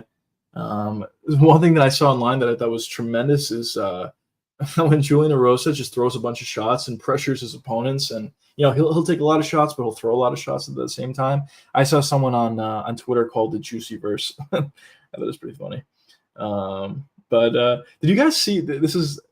You might not have seen this, but I don't know if you guys watched the weigh-in show when the weigh-ins are happening for pay-per-view cards. But for the last one, I believe it was, or yeah, I think it was the last one. They were talking about who are the top 5 BMFs, and one of the lists for the BMFs were like so ridiculously bad. It was insane. It was like Julian Erosa was number one. And Erosa, I guess he is kind of a BMF, like he does go for it, but it's just like funny to have a guy like that as the number one guy on your list. And actually don't remember who else was on the list, to be honest, but I just remember like everybody had Max Holloway as number one, or Ilia Topuria as number one, Charles Oliveira or Gaethje, something like that, which like makes sense. And then some guy had I don't remember who it was, but someone had Julian Erosa as number one. I thought that was hilarious. But yeah, what's the biggest company man? UFC. Who's the biggest company man? Probably Chandler. He's probably the biggest company man. The reason I say that is Chandler really did not want to fight. There's been multiple examples, but I think the biggest example is Chandler really did not want to fight Dustin Poirier. I don't know if you guys remember that, but initially when Chandler made it to the UFC, he called out Dustin Poirier, and Poirier was like, "Nah, I'm not going to fight this guy. I'm not going to give him the chance to get a win off me, or to fight me or whatever, get a big opportunity." And that really annoyed Michael Chandler. That's kind of where the beef started between those two. And then when Chandler started to get wins and he started to become a legitimate title contender, then Poirier called out Chandler. But Chandler kind of wanted to do to Poirier the same thing that Poirier did to Chandler back in the day. So essentially, Chandler did not want to fight Poirier. But I guess the UFC offered him enough money, or the UFC told him, like, we really want to make this fight. And Chandler's like, all right, fine, I'll do it. So I think that's kind of like a big company man moment for Michael Chandler. So I think it's probably him. And obviously, there's been more examples of that as well. Yeah, I guess you can honestly make the argument that it could be Alex Pereira as well. I don't know. It's kind of different, but the only reason why I say that is because Pereira has saved so many cards and he's taken a lot of fights on short notice. The title fights on short notice, nonetheless. So maybe you can make an argument that it's Pereira, but I think it's kind of different than a company man. Anyways, though, the last thing I like is RDR, as I talked about before. What is? No, I don't like that. What is submission? 310. I don't love that either, actually. It's okay. So yeah, those are just some plays that I like for this weekend. MB says Shamil Gaziev versus Tom Aspinall 2026. Honestly, I think Gaziev kind of pieces him up, if we're being honest. So this is probably how the fight will go. So Tom Aspinall will start off the fight very aggressive, like he normally does. Gaziev has a ridiculously long reach. He lands one jab and then a right straight right after with the ridiculous speed that Shamil has. Then Aspinall's like, whoa, this guy's pretty powerful. Then he backs up. Then Gaziev backs up Tom alongside the cage, cuts off the cage very nicely, lands a lot of straight shots, jabs, right hands, starts to really hurt Aspinall. And by the third round, Aspinall goes down and he gets finished. That's probably how that fight goes. But we'll see. For Gaziev, he just has to get, probably a couple more wins. The Rosenstrike fight, that was fake, obviously. That was AI. So we'll see what happens for Shamil. Shamil the Blob. He's like the king of the blobs. Shamil, the king of blobs, Gaziev. Shamil's hilarious.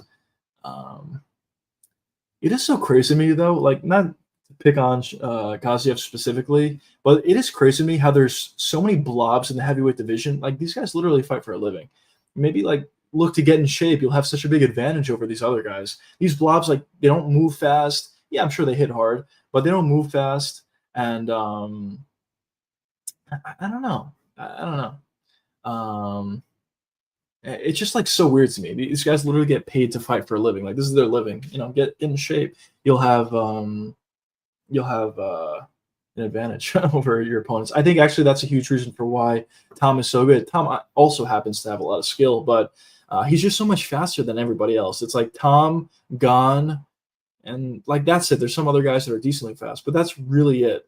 They have such a huge and ridiculously huge speed advantage over everybody else. It is kind of ridiculous. But what did I want to do? I was going to search something up.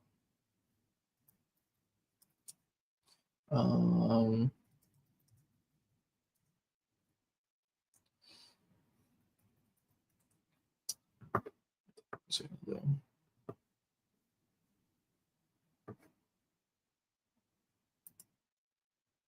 don't remember. What was I gonna look up? I don't remember. So it's a turtle in the trees. I actually don't even like. I know the what you're talking about, like the show or movie or whatever, but I actually haven't personally seen it. And there's so many movies or shows that I haven't seen. It's pretty ridiculous. So I apologize. I actually don't know what the reference is. I know what it's from, but I don't know like what it means. So I apologize. Who the fuck is even Martin Vidal? Or why the fuck is Martin Vidal in the UFC? I went to a split robbery against Arlovsky in 2024. Yeah, I don't know. There's just so many guys at the heavyweight division that are just like not good. It is pretty ridiculous. Yeah, and the thing about Budai is, obviously he's not good, but he's a number 13th ranked guy. He's a ranked fighter. Not only is he in the UFC, but he's a ranked fighter. And Mick Parkin's another guy who's terrible. I mean, the fact that he lost to Tybura, 49-year-old or however old he is, Tybura, who's a blob, and Mick Parkin gassed out in like the slowest pace fight ever. I thought that was like ridiculous. So Mick Parkin's another guy who sucks, for being honest. Gaziev, I know we make the jokes, but he's not good. Tai Tuivasa, I think he's one of the better blobs. It's just he can't wrestle, but on the feet he does hit hard and he has good leg kicks. But he's too fat to even fight at heavyweight, which is I don't know, whatever that even means. There's just so many guys at heavyweight that just aren't good, to be honest. But yeah. Who should Gilbert Burns fight next? Who should Gilbert Burns fight next? I don't hate retirement for Gilbert Burns, but if he is going to fight next, let's see the rankings. So Burns is currently the number 11th ranked guy. I'm assuming what they're most likely going to do for Burns is they're going to give him a young opponent, maybe a guy who's unranked at this point, because I don't really see anybody in the rankings that would check off this box, or maybe like Burns versus Gabriel Bonfim or something like that. They're going to give him a young guy. They're giving him a young guy to build that young guy's name off of Gilbert Burns' name. They do that all the time. When guys are at the end of their careers, especially if they had any sort of pedigree with the company. So I'm assuming that's what's going to happen. Who's that going to be? I don't know, honestly, off the top of my head specifically, but they kind of always, do their older fighters a little bit dirty, where they just give them a young, hungry up-and-comer when some of these guys are at the tail end of their careers. But yeah, I think it's done. Retirement fight next. Yeah, I actually agree. I actually do think he should retire. Why do they keep this? I actually agree. That was kind of weird. Rosenstrike's not an amazing fighter or anything, but he is better than a lot of the blobs. He is better than a lot of the blobs. So it is kind of weird. I don't know exactly what happened there. Obviously, Rosenstrike's last fight against Sergey was a weird one, but they're training partners. Like the UFC needs to know this and not put these fights together. When you put training partners up against each other, they're never going to be fun fights. These guys train with each other all the time. They know how the other guy fights. They're going to be a little bit too cautious in those fights as well. Obviously, if they train together, not guaranteed, but a lot of times they'll probably be friendly. And, it just turns out to not be a great fight. So, yes, obviously, Rosenstrike's last fight in the UFC wasn't fun, but also it's kind of on the part of the UFC for booking that fight. It was kind of weird. So I did think it was kind of weird that the UFC just decided to cut him. And there's so many other guys in the UFC. I hate to call it Mick Parkin, but I feel like he's one of those guys that I think probably should be cut. I mean, it's not really good, but there's so many other names. There's so many other names at that weight class that are just not good, and they just continue to have them. Tai Tuivasa, like I love Tai. I'm a big fan of Tai, but let's be honest, he's lost 3 fights in a row or whatever it's been, and he hasn't fought in forever, and he's still with the company. So I don't know. It is kind of weird. The meme for money.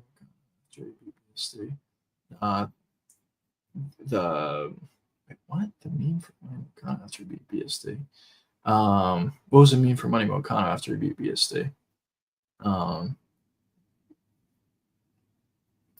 don't even remember that. I'm sorry, Pencil. I'm botching everything for you. Burns only fighting for the money now because Yeah, yeah. But decent chance, honestly. But listen, I mean, listen, if they're gonna get money, good for them. But yeah, I personally think Burns is pretty washed at this point. His durability was never there, but especially at this point, it's even worse. His cardio also looked pretty bad. Um, who did he fight last? But not when he fought Sean Brady, his cardio looked really bad. But who did he fight last?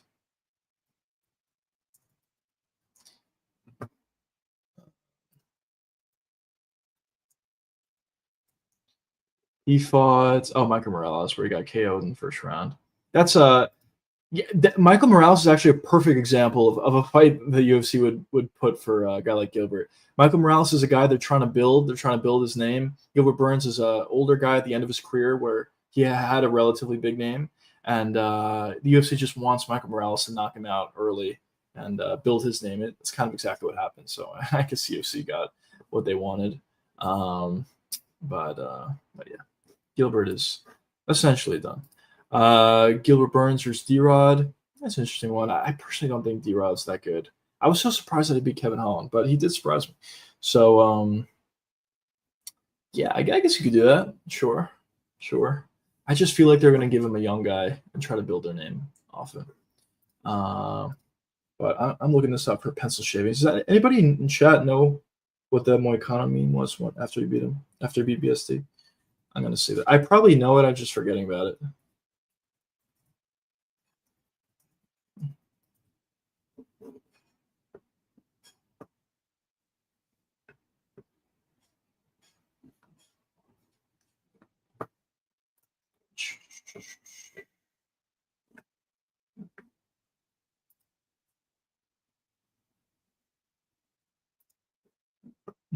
Check, let's see it.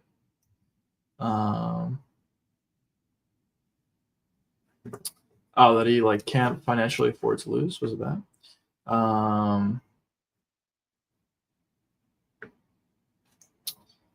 Is Colby fighting again? I don't think so. Oh, well, actually, I don't know. He probably will fight again. Probably like one more time. I personally think Colby's in a similar situation to where Gilbert is. I just think Colby he should retire as well. It's just when he was in his prime, like he was never super physical. His power was never really there, but at least he had a great chin and he was able to push a pace and he was strong enough to get takedowns consistently. But at this point, when you looked at his last fight versus, honestly, his last two fights, but specifically his last fight versus Joaquin Buckley, it just seems like his strength is just completely gone at this point for Colby Covington. So I personally don't think there's too many guys that he could beat. I know a lot of guys are saying do him versus Kevin Holland, which probably a tough fight for Colby if he goes up against Kevin Holland at this point in his career. But I don't know. I think we'll probably see Colby one more time. I just don't really think he's going to win. But we'll see.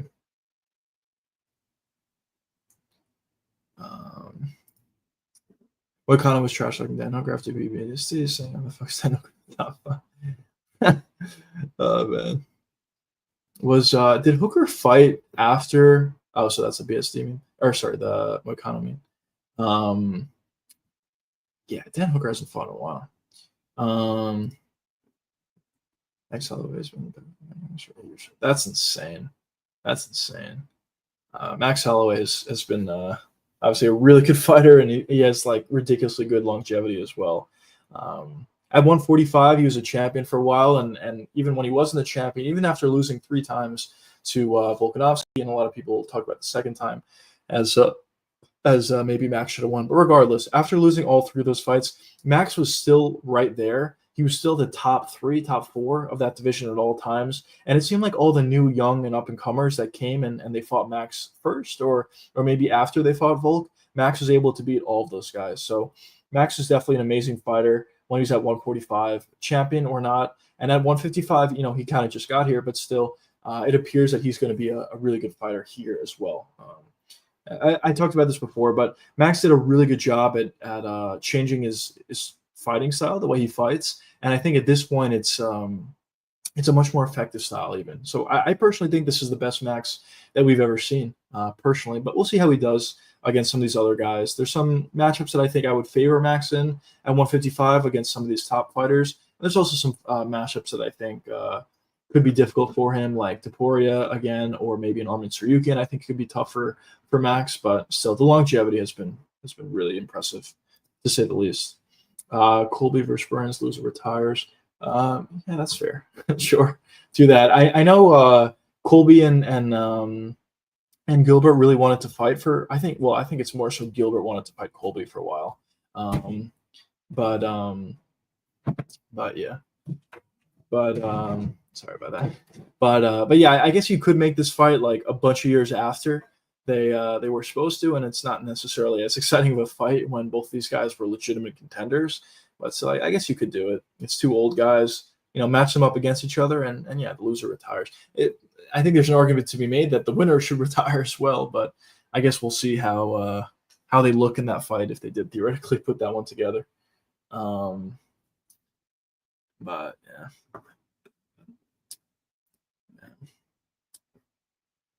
It is kind of crazy. The thing about Colby is I really wish that he decided to fight more when he was in his prime. At that time, he just fought once a year, once every year and a half. And I really just feel like he wasted his prime. At this point, as I said, his physicality is just not there. Not to say that he was ever super physical or anything like that, but at this point, like, looking at his last fight against Buckley and seeing how difficult it was for him to get a takedown against Buckley, then fast forwarding and seeing how easy it was for Usman to take down Buckley, really, in my opinion, showed to me like Colby's like very washed.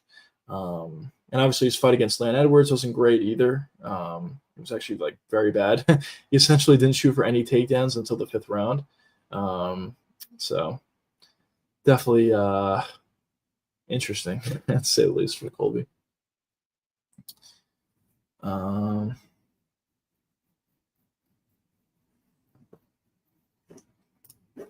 Who'd you rather, Jesse or Neil deGrasse Tyson?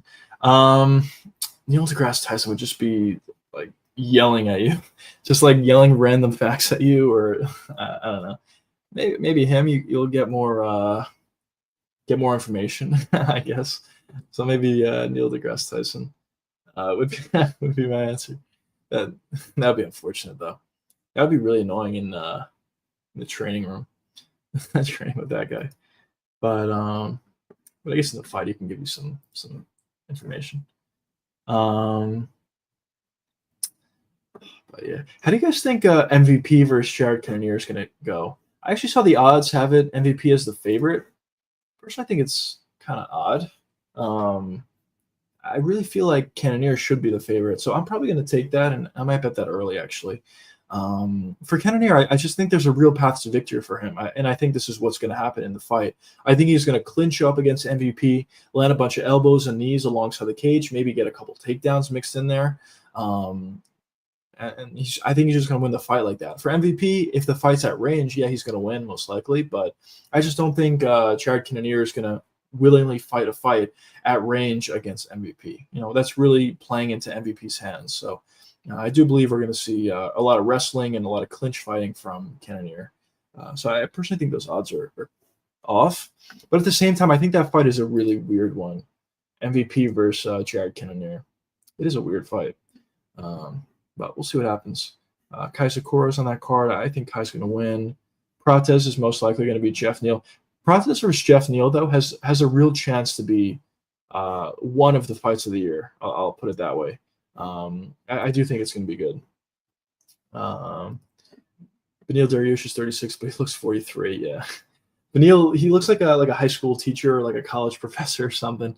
He does look really old, and he's not necessarily the fastest, to say the least. So Beneil is an interesting one, I guess. But it's unfortunate because I talked about this before, but I actually do think in terms of skill, Beneil is actually like very skillful. His takedown defense is really good. He's shown it in multiple fights. On the ground, his jiu-jitsu is also pretty elite. And on the feet, he's not like that technical or anything, but he has good power and he's good enough on the feet to be effective. So I think in terms of skill, like Beneil's not bad. I think he's actually pretty good.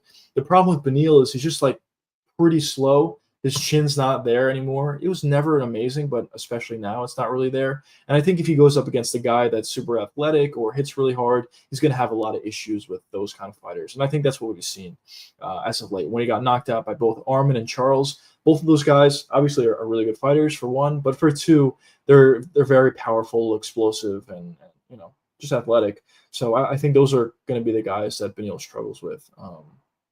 So, obviously Beneil is coming off a win against Renato Moicano in his last fight. I thought that actually was a pretty good fight for him just because Moicano doesn't really hit that hard and he's not athletic or super fast or anything like that. And when the skill was the main thing in that fight, I guess I should say, I thought Beneil would have a good chance of winning the fight, and he was able to do so.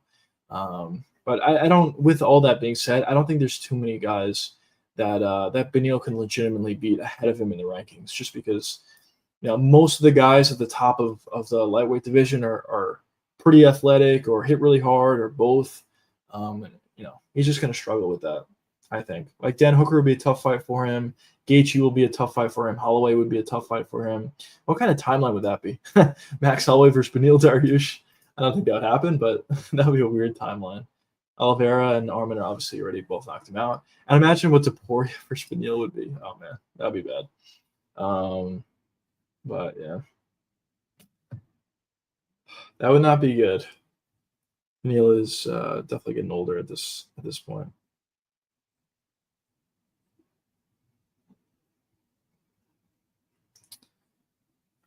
Yeah. Man, oh man. But what I want to do. Just gonna check something. What was I gonna check? Oh, we have PFL fights this week. 2 fights. Oh, this is August. Never mind. Never mind. Let's see some betting odds for upcoming fights. Let's see if we can find anything good here. Diego Ferreira is a favorite over Bobby. That's probably right. Yeah, this is the thing that does jump out to me. Plus 150 for Jared Cannonier over MVP. That kind of jumps out to me. I kind of like that value. Trickus plus 154 over Hamzat. I'm personally going to be taking Trickus. Roundtree at plus 152 against Yuri. Interesting. As I said, I kind of go back and forth on that one. Yeah. I don't know. Interesting. Let's see, though.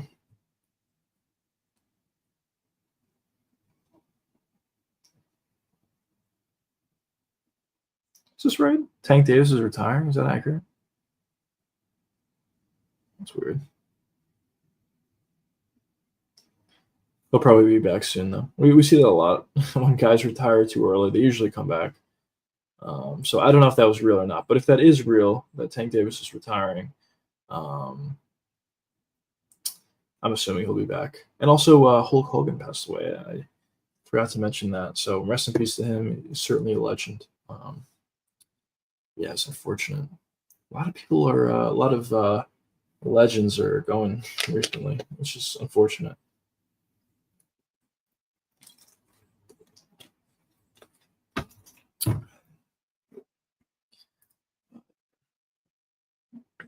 I was really happy to see that they did Roundtree versus Yuri.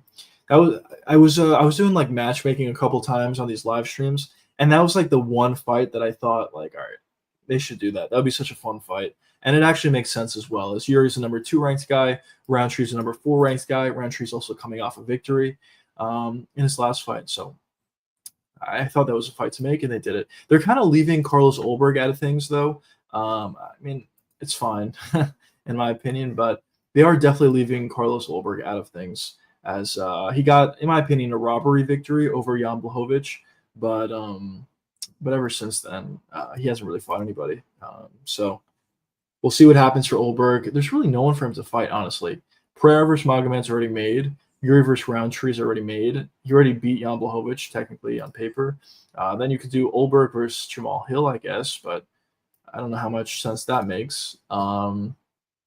Or you can do Ulberg versus Rakic. I guess. But Olberg is coming off a win, and he's the number 3 ranked contender at this point, and now he's going to be fighting back in the rankings. It's kind of Olberg's kind of in a weird spot, honestly. I don't personally think he's that good or great or anything like that. So I guess whatever. I don't think he would have beat Pereira or Magomed, but it's kind of a weird spot. Um, so how are they going to do Reyes? I think for Reyes, probably what it's going to be, or I don't know, probably, but what I would like to personally see is Jamal Hill versus Dominic Reyes. Dominic is on what, a 3-fight win streak at this point, and Jamal Hill's on a 3-fight losing streak at this point. Jamal is number 6, Reyes is number 8. I think it makes a lot of sense. Also, I think it's a winnable fight for Dominic. So match that fight up together, put that fight together between those two guys, and if Dominic can beat Jamal Hill, then maybe one more fight. Maybe if you do Jamal and Dominic Reyes and Dominic beats Jamal Hill, then maybe you can do Dominic versus Olberg. I guess that would kind of make sense. And then if Reyes beats Olberg, he'll get a title shot again, which would be kind of crazy considering where he was after the John Jones fight, just getting knocked out a bunch of times. But obviously that is a lot of factors. You would have to beat Jamal Hill and Carlos Olberg. And although this run for Dominic Reyes has been really fun, he's been getting a lot of knockouts, and obviously he's been having a lot of success. At the same time, his chin is still, not great, to say the least. And even if he's winning in a particular fight, he can certainly get knocked out at any point in time. So you always have to hold your breath when you're watching Dominic Reyes out there. But I will say I am pretty happy for Dom, putting these wins together and having the success that he's been able to have as of late. But yeah, as I said, I would personally like to see Reyes versus Jamal Hill, but we'll see. We'll see what they do. Who does Volkan Ozdemir fight?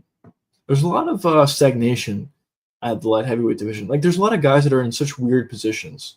Most of these guys do have fights booked already, but there's a couple of guys that are just left out. Rakic has a fight booked. Yeah, I believe he does. Who's he fighting? I believe I saw that.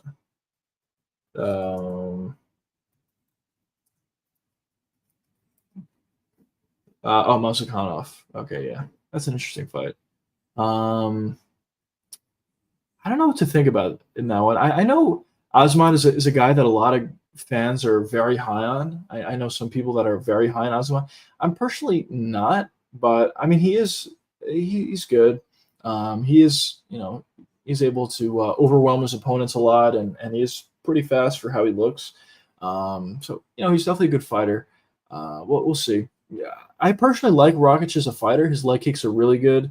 He utilizes his range pretty well. If he's able to get space against his opponents, he's going to have a lot of success. The problem with Rakic is I think there's such a glaring weakness in his game, and I think Yuri exposed that. Yuri's a great fighter, but still, he exposed that, where if you're able to get on that inside boxing range against Rakic, you can have a lot of success against him. And Rakic's chin is also not amazing. So I do think you can have success like that, and a lot of success, if you fight him close.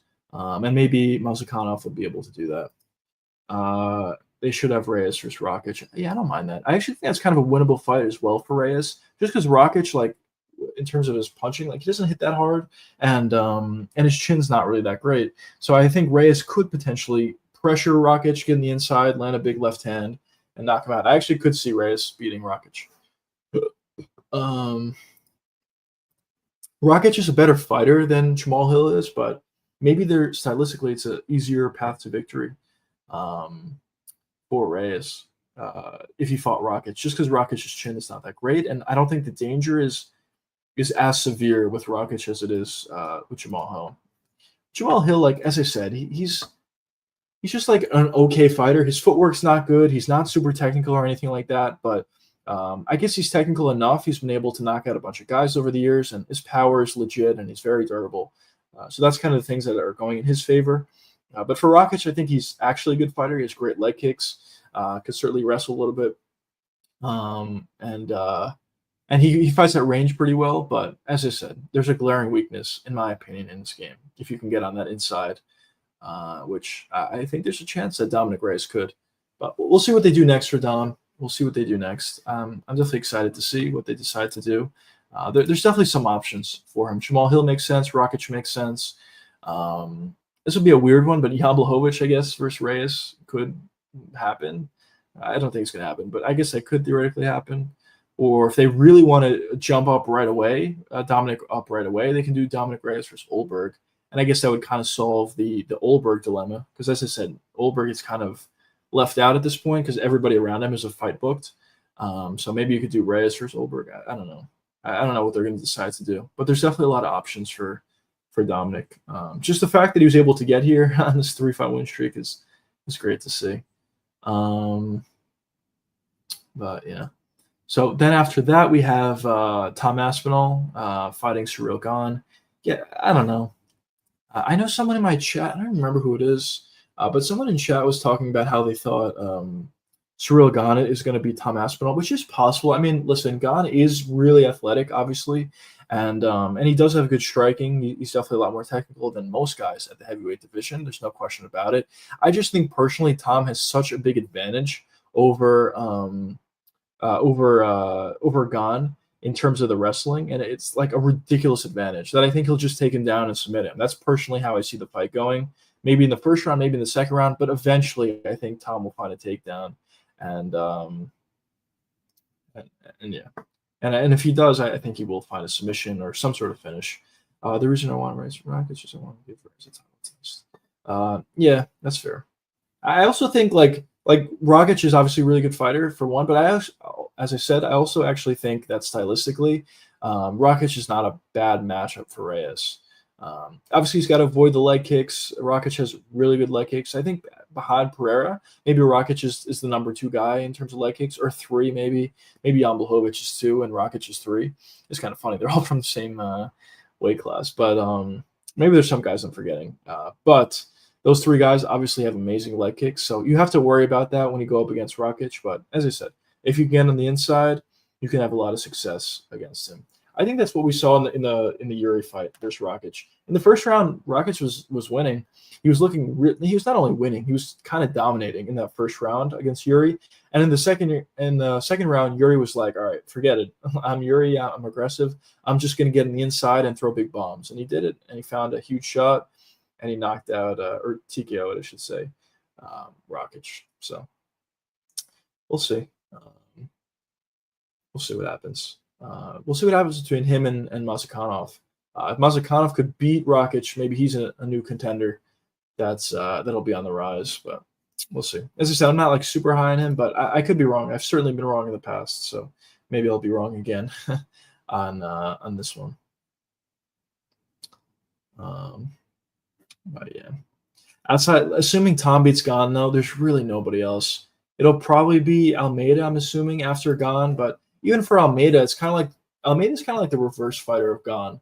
On the feet, Almeida's like not that good. He's not that powerful. He's fast, but he's not that good. And he's not that powerful. And on the ground, he's good, yes. But I just think Tom will be able to stop takedowns, keep the fight on the feet, land big shots, and finish Charlton. But I don't know. I guess we'll see. We'll see if Charlton's even able to beat what's his face, Volkov.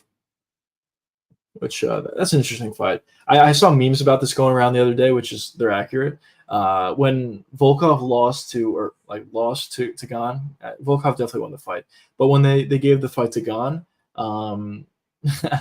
like after the fight, when Volkov was walking out, he was all confused about the decision and obviously annoyed. And Dana goes up to him, he's like, "Don't worry about it, we'll take care of you." And then they give Gane the title shot, which I actually felt like their hands were kind of tied. They probably had to give it to Gane just because he was technically coming off a win and he was a top contender. But for Volkov, they give him Charlton Almeida, who's probably like the 3rd or 4th best fighter at that weight class. So they definitely didn't really do any favors for Volkov, but we'll see. It's an interesting fight, honestly. I kind of think Almeida is going to beat Volkov, but it's an interesting one. If Volkov can stop takedowns, which is a big if, but if he can stop takedowns and keep the fight on the feet, I think he can fight in a methodical way, a methodical pace, and I think he could get the victory. He'll have an advantage on the feet, most likely. Thus far at heavyweight and even at light heavyweight, we really haven't seen much of Charlton on the feet. or at least much success from Charlton on the feet. He's going to be faster than most guys, so he has that going for him. But um, we'll see. And I guess maybe this fight versus Volkov will answer some questions about Charlton. We will see.